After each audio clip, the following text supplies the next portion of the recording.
In this video, I'm going to show you how to fix liquid has been detected on iPhone. So please watch the video until the end and follow this tutorial step by step to avoid making mistakes. So let's get started.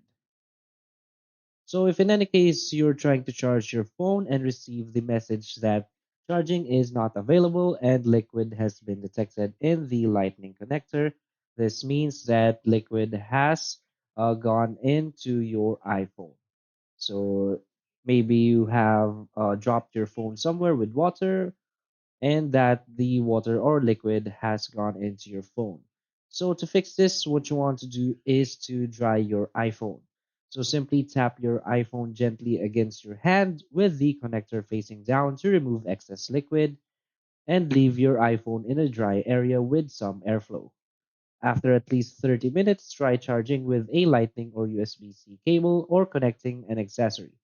So if you see the alert again, there is still liquid in the connector or under the pins of your cable. So leave your iPhone in a dry area with some airflow for up to a day. You can try again to charge or connect an accessory throughout this period. It might take up to 24 hours to fully dry.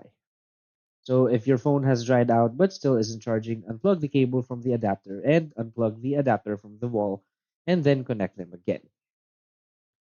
So that's it. So if you find this video helpful, please hit like and subscribe. Thanks.